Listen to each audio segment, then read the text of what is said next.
could you lose?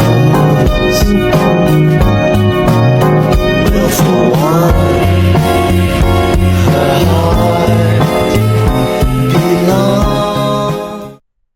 Assalamualaikum warahmatullahi wabarakatuh. Saya Narita Agnistin. Di sini saya akan bahas tentang network fundamental atau jaringan komputer.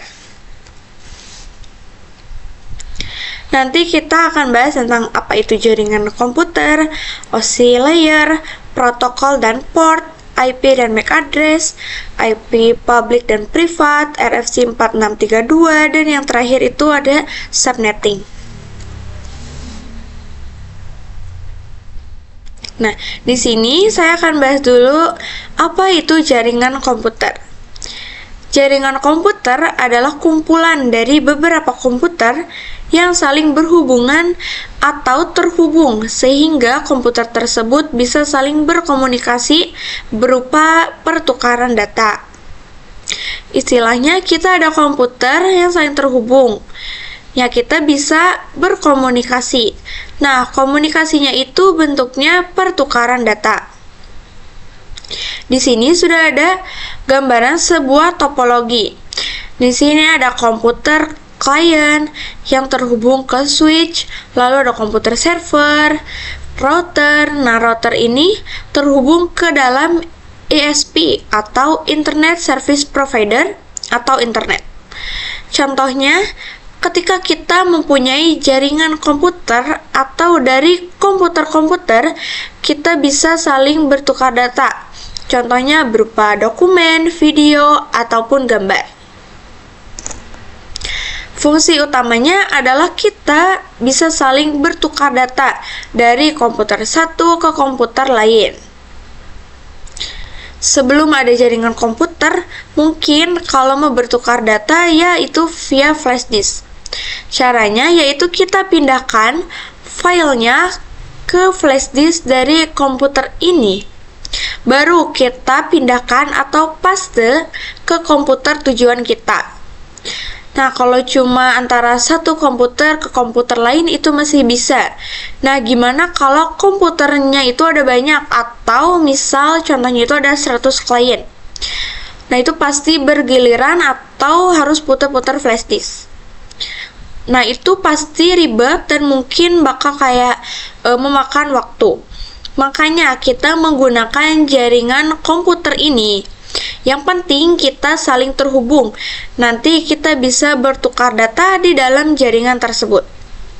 Nah, komputer ini terhubung ke switch.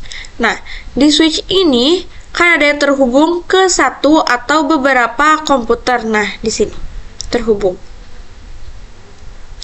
Nah, itu bisa saling berhubungan atau bisa bertukar data kalau komputer klien itu ke komputer klien lagi. Lalu ada server. Nah, server ini yang memberi layanan website. Di sini kan ada PC. Nanti kita request datanya ke dalam server. Nah, server ini nanti bakal ngasih layanannya. Contohnya kayak berupa web. Lalu ada router.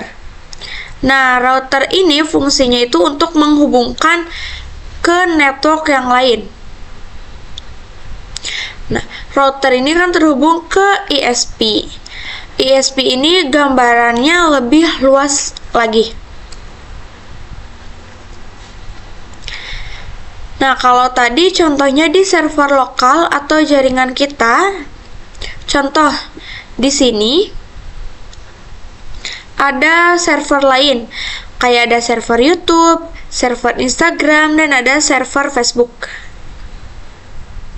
Ketika server ada jaringan internet ini, untuk aksesnya yaitu komputer ke server, baru ke ISP.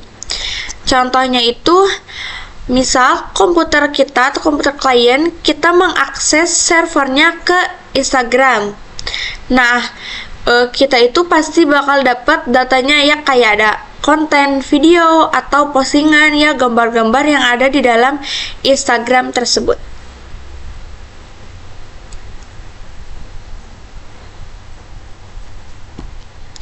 Nah, sederhananya kita punya laptop, itu pasti ada port Ethernet. Nah, yang seperti ini. Nah, supaya komputernya saling berhubungan, kita harus punya kabel UTP atau LAN. Nah, kabel ini dihubungkan ke port. Kalau komputer udah saling terhubung menggunakan kabel, supaya bisa berkomunikasi jaringan, kita kasih namanya IP address.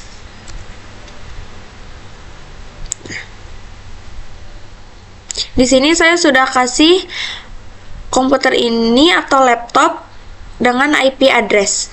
Nah, IP address ini itu berupa nama, jadi nama untuk dikenali dalam jaringan. Mungkin kalau dalam kehidupan sehari-hari kita mengenal nama teman, misalkan si ini siapa. Nah, kalau dalam jaringan yaitu kita IP address. Nah, ini sudah terjalin jaringan komputernya. Kalau sudah terhubung ya berarti bisa saling berkomunikasi. Nah, itu tadi tentang jaringan komputer.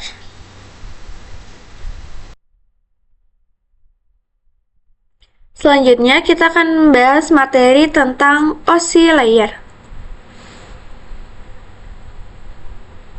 OSI atau Open System Interconnection Layer 7 adalah model arsitektural jaringan yang dikembangkan oleh ISO atau International Organization for Standardization di Eropa pada tahun 1977. Sebelum ada OSI, sistem jaringan itu sangat tergantung kepada vendor-vendor pemasok perangkat jaringan yang berbeda-beda. OSI layer dibagi ke dalam 7 layer. Untuk menghafalnya mungkin di sini ada kayak anak, Pak Soleh tidak nakal dan pandai. Anaknya itu application, Paknya itu presentation, Solehnya itu session, tidaknya itu transport, nakalnya itu network, dannya data link, pandainya itu physical. Nah, bagaimana sih cara kerjanya? Cara kerjanya itu contoh, klien atau laptop request data ke suatu server. Di sini ada application. Nah, di application ini untuk menghubungkan antara aplikasi ke dalam jaringan komputer. Lalu data akan turun ke presentation. Di presentation ini itu akan diformat ke dalam format jaringan. Lalu akan turun lagi ke session. Sessionnya itu untuk fungsinya untuk membentuk server komunikasinya. Lalu turun lagi ke transport. Transport itu tadi kan ada ke format jaringan. Nah, di sini akan dibikin paket-paket kecilnya. Lalu akan turun lagi ke network. Network itu untuk alamat IP address-nya. Lalu data link. Nah, data link ini untuk mengelola akses ke media fisik dan mengatur pengiriman data dalam frame. Yang terakhir itu physical. Physical itu sebagai media pengirimannya, mau berupa apa. Lalu akan dikirim ke physical link atau ke physical laptopnya. Nanti datanya akan naik sampai ke application. Nah, lalu bisa dilihat hasilnya. Tapi kita tidak perlu menghafal semua layernya. Kita cukup dari layer awal aja, dari layer 1 sampai 3.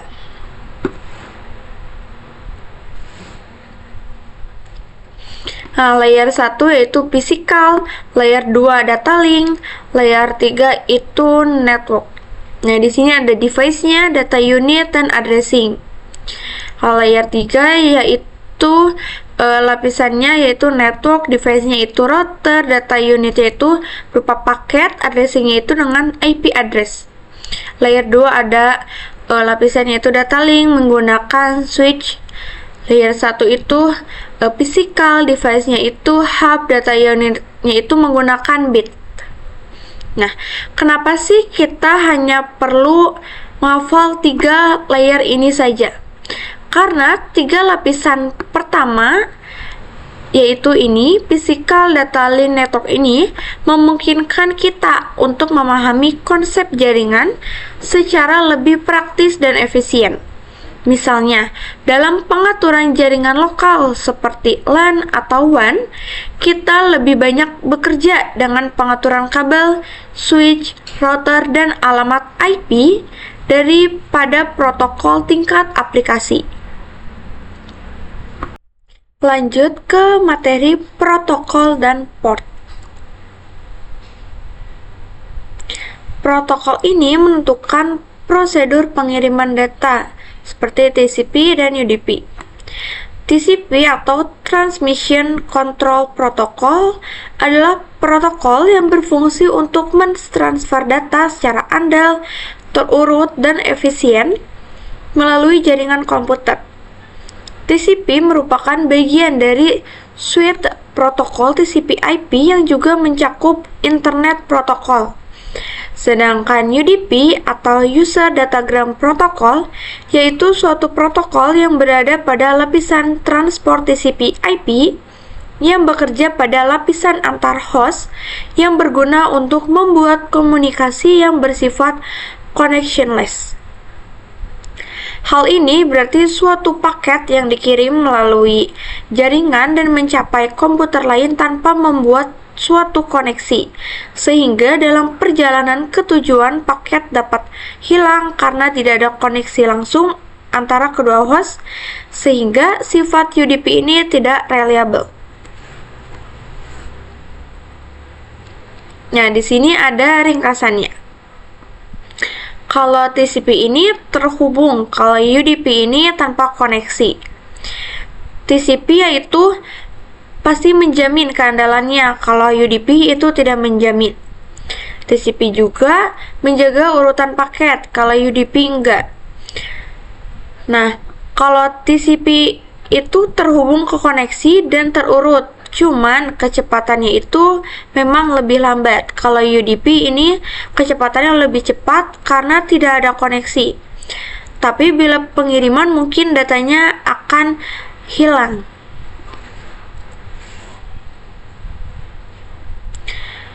Port bekerja berdasarkan penomoran port untuk memastikan setiap layanan atau aplikasi memiliki identifikasi yang unik. Sistem nomor port ini dikenal sebagai port numbering dan digunakan untuk menentukan aplikasi atau layanan yang akan menerima data yang masuk. Port numbering berfungsi sebagai alat untuk mengelola arus komunikasi dan memastikan informasi atau yang tepat mencapai tujuan yang benar. Tanpa port number, perangkat tidak akan bisa menentukan aplikasi atau layanan mana yang harus menerima data. Port dapat digunakan untuk menjalankan servis pada komunikasi jaringan. Terdapat total 65535 dengan klasifikasi sebagai berikut. Nah, ini adalah port yang biasa digunakan. Nah, di sini ada nomornya. Ini protokolnya, ada servisnya, ada remarknya. Ini ada port numbernya kayak 21, protokolnya itu TCP, service itu FTP, remarknya File Transfer Protocol. Nah, ini port-port yang biasa digunakan. Nah, ini nomor-nomornya. Oke, selanjutnya kita akan ke materi IP dan MAC address. MAC address atau Media Access Control Address adalah alamat jaringan pada lapisan data link pada layer kedua dalam OSI 7 layer model. Nah, itu pembahasan sebelumnya. Dalam sebuah komputer, MAC address ditetapkan ke sebuah kartu jaringan, yaitu Network Interface Card. MAC address merupakan alamat yang unik yang memiliki panjang 48 bit. MAC address terdiri atas 16 digit bilangan heksadesimal. 6 digit pertama mempresentasikan vendor pembuat kartu jaringan. Untuk membedakan MAC address vendor satu dengan lainnya, ditandakan dengan 6 digit pertama, yang ini, 02004C.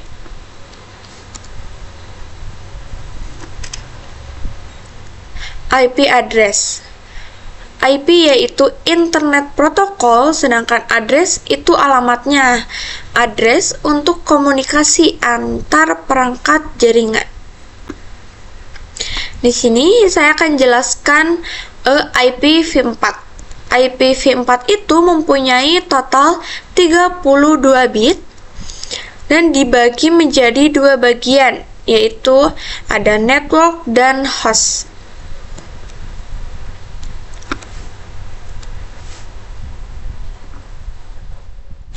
Di sini ada pembagian kelas IPv4. Yang pertama yaitu kelas A. Kelas A ini oktet pertamanya itu sebagai network ID-nya, sedangkan 3 sampai 4 itu sebagai host ID-nya. Sedangkan kelas B, 2 oktet pertama itu sebagai network ID-nya. Nah, 2 oktet terakhir itu sebagai host ID-nya.